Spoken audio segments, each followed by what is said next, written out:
Muchas gracias a Elizabeth de Aquideca por la invitación y al doctor Carlos López como por la planeación del evento.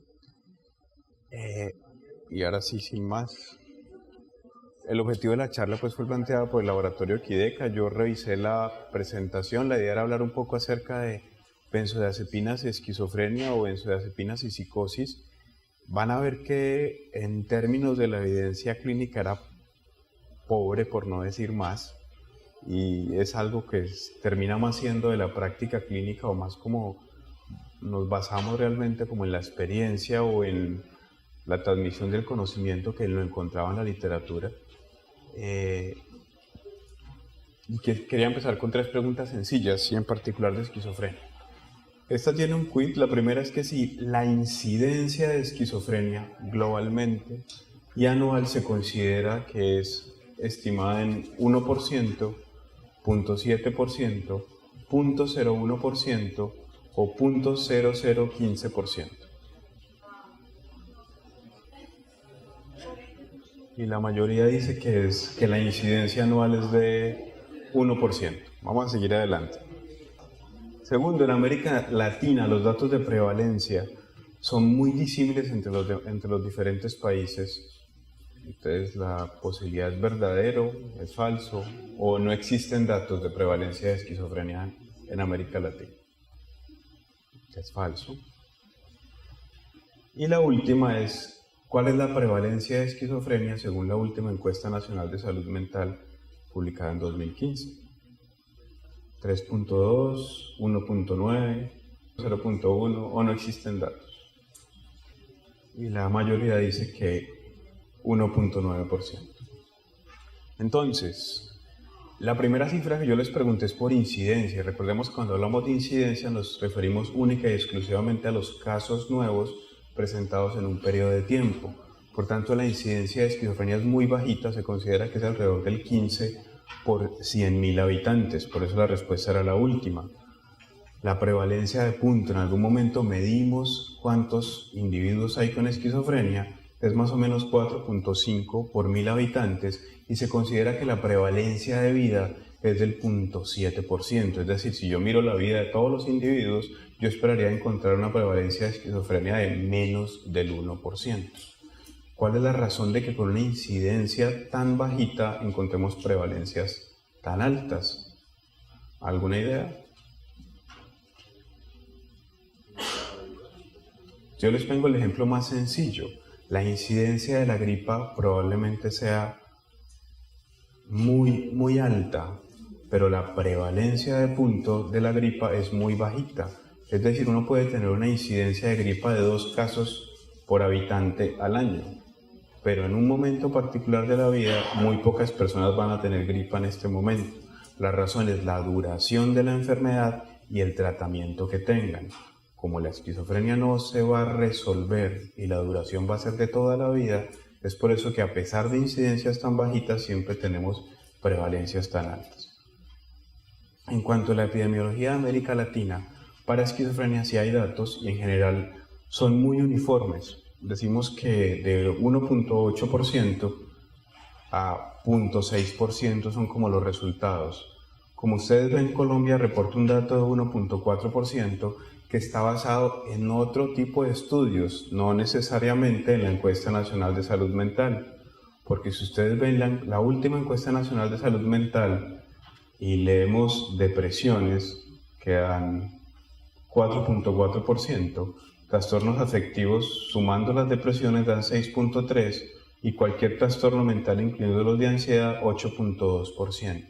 La esquizofrenia no apareció en la última encuesta nacional de salud mental y al contrario de las cifras anteriores, digamos que las prevalencias en general bajaron. Bueno, le estaba mostrando solo hombres, pero miren por acá no es mucha la diferencia. Uno estaría como medio dormido después de tener datos erróneos acerca de esquizofrenia, pero ahí vamos. Hablando de benzodiazepinas, sencillas, ¿cuál fue la primera benzodiazepina? La primera. Clordiazepóxido, diazepam, lorazepam, clonazepam. Clordiazepóxido dice la mayoría. ¿Cuál de las siguientes no se considera un efecto farmacológico de las benzodiazepinas? Ansiolítico, antipsicótico, anticonvulsivante, relajante muscular, antipsicótico. Y dentro del mecanismo de acción de las benzodiazepinas, su efecto sobre GABA abre canales de cloro, incrementa la acción inhibitoria, tiene alta afinidad y selectividad sobre receptores GABA o todas las anteriores. Muy bien. Entonces es curioso porque son medicamentos viejos, la verdad sí. Yo sí creo que fue un medicamento diseñado para un laboratorio. Es el mismo señor el que le mandan a hacer el fármaco, él lo elabora y a partir de ahí es que surgen como que todos los demás, por decirlo así. Como nos contaba el doctor Gómez, son 2 anillos de benceno unidos por una diazepina en las posiciones 1-4. Y dentro de la historia de las benzodiazepinas, el primero sí fue el clordiazepóxido. De ahí en adelante empezaron a cambiar los nombres por el Cepam. Y si ustedes vean el diazepam se comercializó, es aprobado por la FDA en 1963, el lorazepam en el 77 y el clonazepam en el 75. Digamos que ha habido unos nuevos recientemente que son como variaciones floradas de las benzodiazepinas con unas características particulares. Pero digamos que esta misma familia de medicamentos simplemente se ha ido ampliando y hay algunos que empezaron a ser producidos exclusivamente por Roche, pero otros laboratorios empezaron a producirlos también. El efecto farmacológico es múltiple y a uno le han presentado la estrella de diversos efectos farmacológicos de las benzodiazepinas, siendo los más conocidos el ansiolítico, el sedante, relajante muscular, hipnótico y anticonvulsivante. Y eso nos lleva a pensar en el mecanismo de acción. En general, para entender las benzodiazepinas, uno tendría que entender en el fondo cómo funciona el receptor GABA, cómo funciona de alguna forma y qué subtipos tiene. Sí es cierto que aumentan la acción inhibitoria del GABA, pero como nos contaba también el doctor Gómez, es necesaria la presencia del GABA para la acción de las benzodiazepinas. Y dentro de la razón real de la creación de las benzodiazepinas fue identificar un medicamento que fuera tan eficaz como los barbitúricos, pero que tuviera una seguridad que no ofrecían como tal los barbitúricos. Como explicaba también él, la posibilidad es que después del aumento de dosis se iba siempre a alcanzar un efecto techo, porque el GABA como tal se iba a agotar, por tanto no podía ser continuando la acción del medicamento y ya no va a seguir entrando cloro a la neurona ni va a seguir hiperpolarizándose. Hay un sitio particular de acción de las benzodiazepinas y como veíamos antes es un receptor curioso, son 5 subunidades, la variabilidad entre dichas subunidades es muy alta y hay incluso algunos receptores GABA que no tienen sensibilidad a las benzodiazepinas porque las moléculas que la están componiendo no permiten encontrar un sitio de acción para las benzodiazepinas en particular. Se requiere que en el receptor exista dos subunidades alfa, 2 subunidades beta y una subunidad gamma para que pueda haber la acción de las benzodiazepinas. Y es necesario que en el subtipo particular de subunidades esté presente. Es por eso que hay algunas, digamos, que se distribuyen de manera diferente dentro del cerebro y es por eso que hay áreas en las cuales no van a actuar las benzodiazepinas como tal. También existen receptores GABA-B. Los GABA-B, al contrario, los GABA son metabotrópicos, es decir, actúan de manera distinta, no intervienen en canales iónicos. Y hay receptores GABA-C que también son de canales iónicos, pero que la verdad desconocemos cuál es la acción o digamos cuál es el efecto real de este tipo de receptores GABA-C. El GABA como tal controla la excitabilidad neuronal, y como uno se aprendió en mnemotecnia sería como el neurotransmisor inhibidor por excelencia, como opuesto al glutamato. Y cuando empezamos a inhibir, digamos que la acción GABA es que o del sistema GABAérgico es que se va a presentar la ansiedad como tal o la hiperreactividad de alguna manera a los estímulos. Esta es, digamos que una manera esquemática diferente de estas mismas receptor de GABA.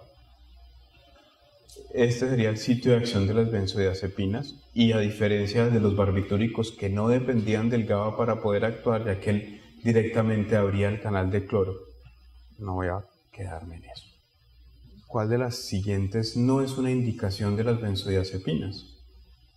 Entonces, monoterapia en trastornos de ansiedad, coadyuvante en ansiedad asociada a otros trastornos, trastorno por uso de sustancias o insomnio transitorio. Entonces, la mayoría dice que no es una indicación la monoterapia en trastornos de ansiedad. El doctor López se lo va a contestar. Pregunta, ¿algunas condiciones pueden requerir el uso a largo plazo de las benzodiazepinas? Un cuarto de la gente piensa que no. Hay mayor riesgo de trastorno por uso de sustancias con benzodiazepinas en las siguientes condiciones, con excepción de empleo para conseguir placer, el retiro de la benzodiazepina provoca recaída del cuadro primario, un patrón de policonsumo o el uso no médico. ¿Okay? La mayoría opina que es cuando el retiro provoca reaparición de los síntomas, no necesariamente hay riesgo de abuso. ¿Y cuál de los siguientes efectos de las benzodiazepinas no desarrolla tolerancia? Los efectos cognitivos, la somnolencia, el mareo o la relajación muscular.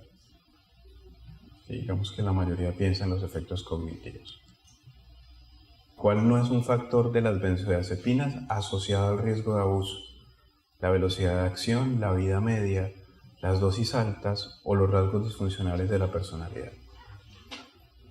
Hay como disparidad, pero la clave de la respuesta estaba en la pregunta, asociado a las benzodiazepinas. El factor es de las benzodiazepinas, no de las personas. ¿Qué porcentaje de pacientes formulados con benzodiazepinas incrementa la dosis formulada? Según los datos de literatura, 0.5 a 1%, 1.5 a 5%, 5 a 10 o 15 a 50%. La mayoría piensa que 5 a 10%. Entonces, ¿qué indicaciones aprobadas están? Digamos que trastornos de ansiedad, agitación en esquizofrenia, psicosis, manía y depresión, manejo de catatonía, coadyuvante breve para trastornos de ansiedad que acompaña a otros trastornos y ansiedad e insomnio situacional. Digamos como las indicaciones que tenemos claras. ¿Y qué indicaciones hay en debate? Aunque pues, veremos que de pronto no están en debate a veces.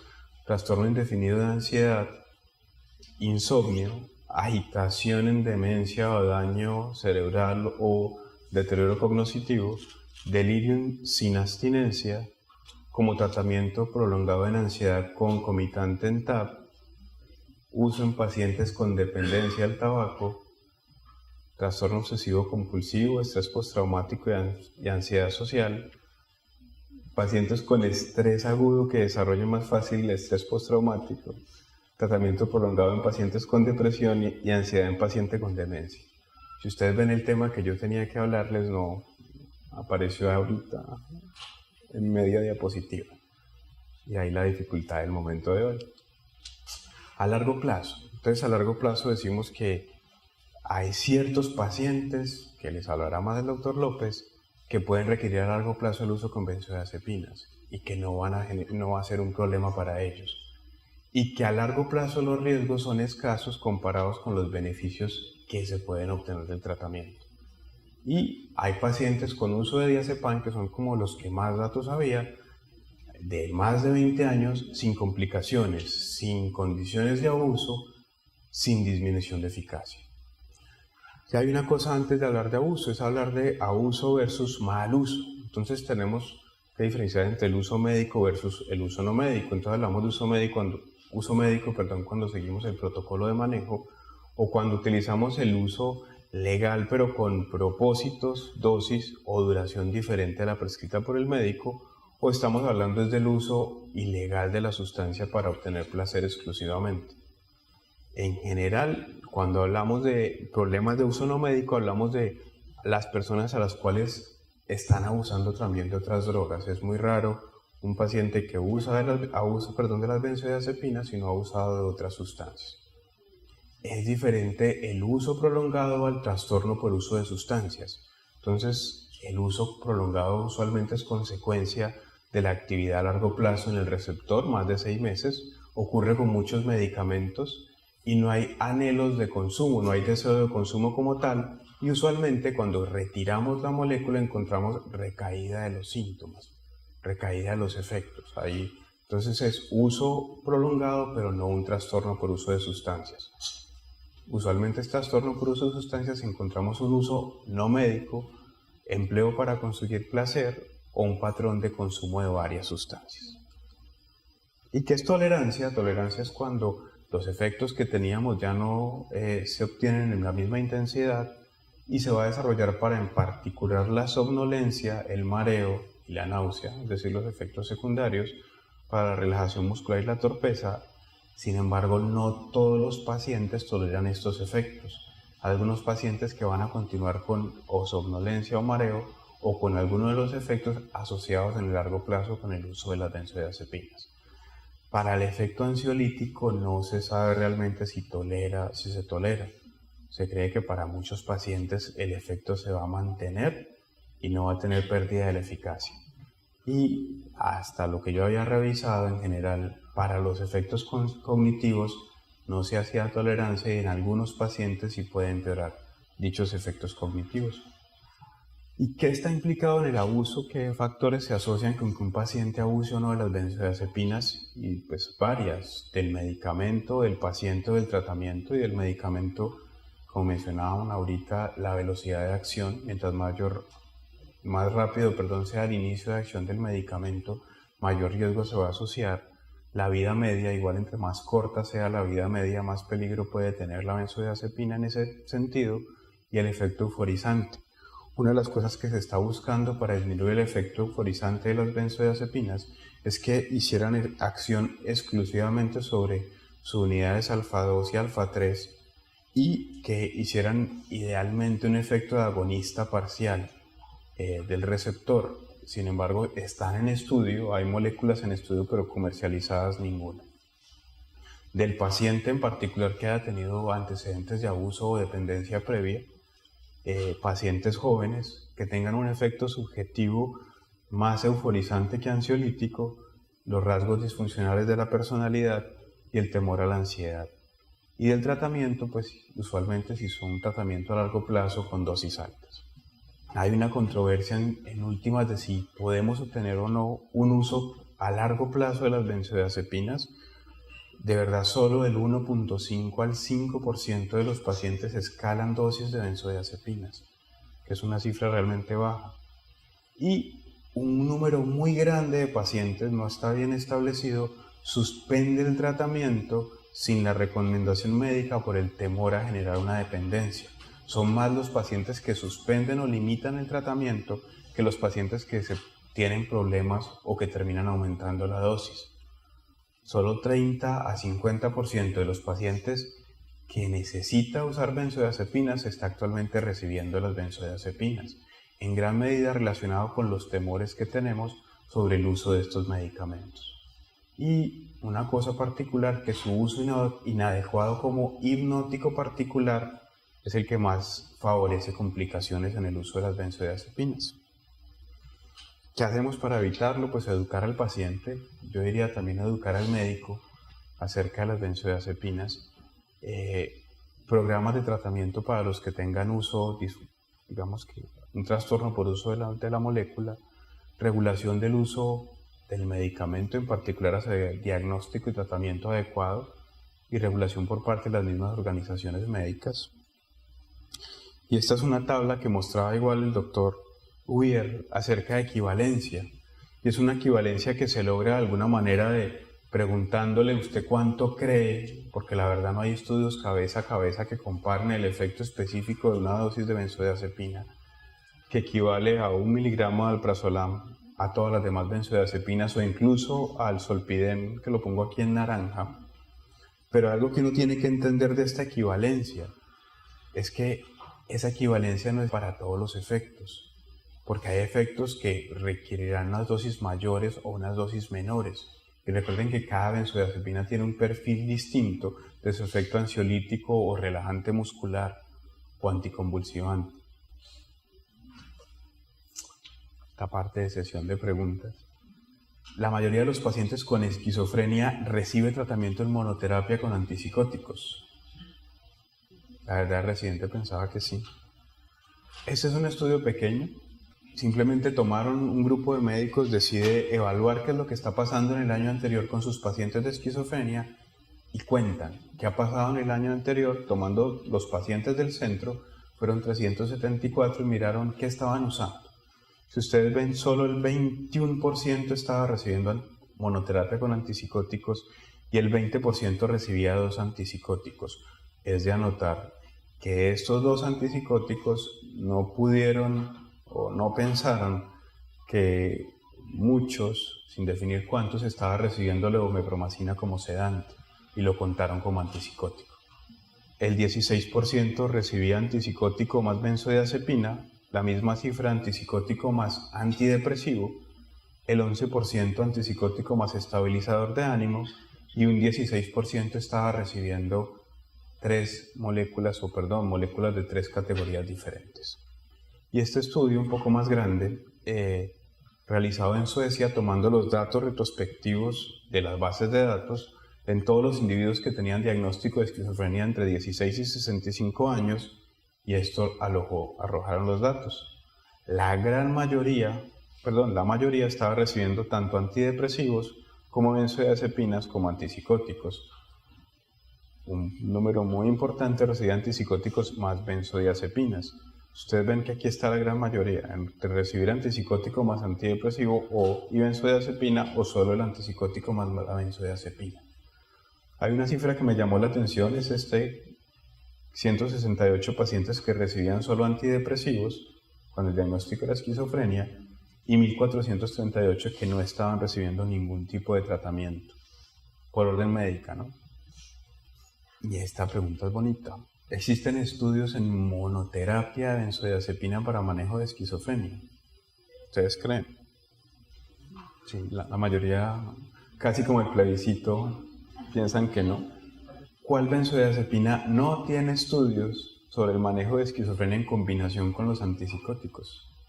Diazepam, clonazepam, lorazepam, midazolam. Diazepam o midazolam. Ok. El efecto de las benzodiazepinas en esquizofrenia tiene su mayor potencial ¿en qué tiempo? Las primeras 12 horas, las primeras 4 semanas, el primer año o para uso crónico. Todo según estudios, ¿no? Bueno, ahí la mayoría piensa que acá, o sea que digamos que las primeras 4 semanas. ¿Cuál es la dosis óptima de benzodiazepinas para el paciente con esquizofrenia? ¿Equivalente a 1 miligramo de lorazepam o equivalente a 2 miligramos de clonazepam o a 4 miligramos de alprazolam? ¿O no existe convergencia con respecto a la dosis óptima en esquizofrenia? Para eso era la tabla, ¿no? ¿Se presentan síntomas ansiosos en la esquizofrenia? No. Bien. Gana. Luna. Bueno, vamos a ver qué evidencia hay realmente. Pues digo evidencia no de lo que hacemos en la práctica, sino lo que encontré en la literatura para hacer esta charla. Y por eso hice una introducción de media hora para poder hablar del tema, a ver si tenía los 5 minutos para hablar de lo que había en la literatura. En monoterapia, sí hay estudios. ¿Cuántos? 7. 5 con diseño de grupos paralelos y 2 en diseño de grupos cruzados. Grupos paralelos es que benzodiazepina en un grupo y placebo en el otro. Y diseño cruzado, benzodiazepina placebo y a la mitad del estudio lavado, luego el lavado, los de un lado pasan al otro. Duración, 6 de corta duración, es decir, 1 a 8 semanas, y uno de 3 años. ¿Cuántos pacientes en total? 309, por estudio de 12 a 93 sujetos, la mitad de hombres, con edad de 33 a 40 años, diagnóstico de esquizofrenia confirmado por el juicio del que hizo el estudio. Los medicamentos utilizados para esos estudios, diazepam y clordiazepoxida, son los dos benzodiazepinas que tienen estudio en monoterapia. En general, después de leerlos les cuento, ¿no? Pues la acción y sobre síntomas positivos y negativos de las benzodiazepinas, yo pienso que muy debatida y no convence a nadie. Y la mayoría de los estudios son heterogéneos con respecto a qué criterios diagnósticos tomaron, qué metodología utilizaron y qué resultados y la manera en que publicaron los resultados. Y las conclusiones, la verdad, no son claras. Yo no entendí ni qué me estaban diciendo, ni si eran eficaces o no eran eficaces, porque la forma en que lo decían era: yo creo que esto puede servir, yo creo que esto no es tan útil como, pero la verdad no podía sacar una información clara acerca de si sirven o no sirven. Con heterogeneidad en criterios de evaluación, con heterogeneidad y variabilidad en metodología, no emplearon escalas estandarizadas ni para diagnóstico del paciente. La mayoría de los estudios son abiertos y las dosis que utilizaron son variables. Es decir, usualmente cuando es un estudio de eficacia, uno utiliza dosis fijas del medicamento en diferentes brazos. Aquí el paciente recibía benzodiazepinas y el médico le subía de acuerdo al criterio. Y en asociación con otros antipsicóticos, pues yo pensaría ahora sí que hay muchos estudios. Hay 11. 8 de grupos paralelos y 3 en diseño cruzados. Bonito es que hay 4 ultracortos de 2 a 24 horas. Si le sumamos la benzodiazepina al antipsicótico le va mucho mejor. 5 cortos de 2 a 8 semanas y 2 largos de 18 a 36 meses. En total se vieron 345 pacientes, 10 a 60 por estudios, aquí sí la mayoría hombres. Edad de 32 a 40, diagnóstico confirmado en algunos estudios. Y estos son las benzodiazepinas aunadas al antipsicótico: diazepam, clordiazepóxido, clonazepam, flunitrazepam y midazolam. O sea que el que no era lorazepam. Pocos estudios controlados, eso sí es cierto, tanto para síntomas positivos como síntomas negativos hablaban de mejorías. Lo que no me quedó claro es que el periodo latente y la duración del efecto positivo de las benzodiazepinas no es tan claro. Y en algunos estudios, para el efecto en esquizofrenia, por eso estamos pensando solo en benzodiazepinas en esquizofrenia, el efecto aparece en muy corto tiempo, pero después de 4 semanas no se ve el beneficio. Digamos que ese beneficio se va a alcanzar hasta la 4ª semana de tratamiento. Particularmente útil si hay alta carga de ansiedad. Entonces decimos, no hay convergencia acerca de cuál es la benzodiazepina utilizada, cuál es la dosis, tampoco hay una convergencia. Entonces la respuesta a la dosis es que, a ojo, su uso podría permitir una disminución de la dosis, y desde lo teórico sí tenemos claro que podría ser útil, pues incrementan las concentraciones plasmáticas del antipsicótico y actúan en regiones mesocorticales, eso sí es cierto. Digamos que ese es el sitio donde están los receptores en los cuales van a actuar las benzodiazepinas, y por eso podrían ser útiles en los síntomas negativos del paciente. En estado de ansiedad, entonces, tenemos claro que el paciente con esquizofrenia, tiene síntomas de ansiedad, y que los síntomas de ansiedad facilitan la exacerbación de los síntomas psicóticos, por tanto podrían beneficiarse del uso de benzodiazepinas. Si bien no está considerado un síntoma como tal, pues yo sí creo que se podría considerar un síntoma más. Y hay una cosa en particular, es que nosotros no medimos necesariamente estos síntomas en los pacientes con esquizofrenia. Y en general pensamos que podrían estar infradiagnosticados. Uno podría pensar que simplemente el paciente tiene síntomas positivos y no estamos viendo que de pronto lo que tiene son síntomas ansiosos. O estamos pensando que como está tratado con antipsicóticos, pensamos que pueden ser más bien efectos secundarios de los antipsicóticos que síntomas ansiosos que el paciente efectivamente esté presentando. Vamos a pasar a 3 preguntitas más. El uso de medicamentos en agitación está basado plenamente en ensayos clínicos. Falso. Y los fármacos recomendados como primera línea para el manejo de la agitación en esquizofrenia son los antipsicóticos de primera, los antipsicóticos atípicos, las benzodiazepinas o todas las anteriores. Entonces, esta también le pegan. Casi. Muy bien. Entonces, en estado de agitación, la verdad es que también está muy poco investigado. Y si uno se pone a buscar estudios clínicos de agitación, encuentra muy pocos. Yo pensaba que no, pero sí. En general no hay base sólida de pruebas científicas para definir cuál es el medicamento o el fármaco para emplear en agitación, y las recomendaciones se basan parcialmente en investigaciones. Las guías que hay disponibles están basadas algunas cosas en lo que dice la literatura y otras más bien en la experiencia clínica, en la consideración teórica de cómo funciona el medicamento, y describen intervenciones al margen de ese proceso. En términos de las benzodiazepinas no hay muchos estudios controlados. En general, las guías consideran que tanto los antipsicóticos de primera como los atípicos como las benzos son de primera línea, y la seguridad del riesgo se discute de manera muy escasa, y en general cuando uno aplica la guía sin tener una visión crítica va a tener riesgos importantes que considerar.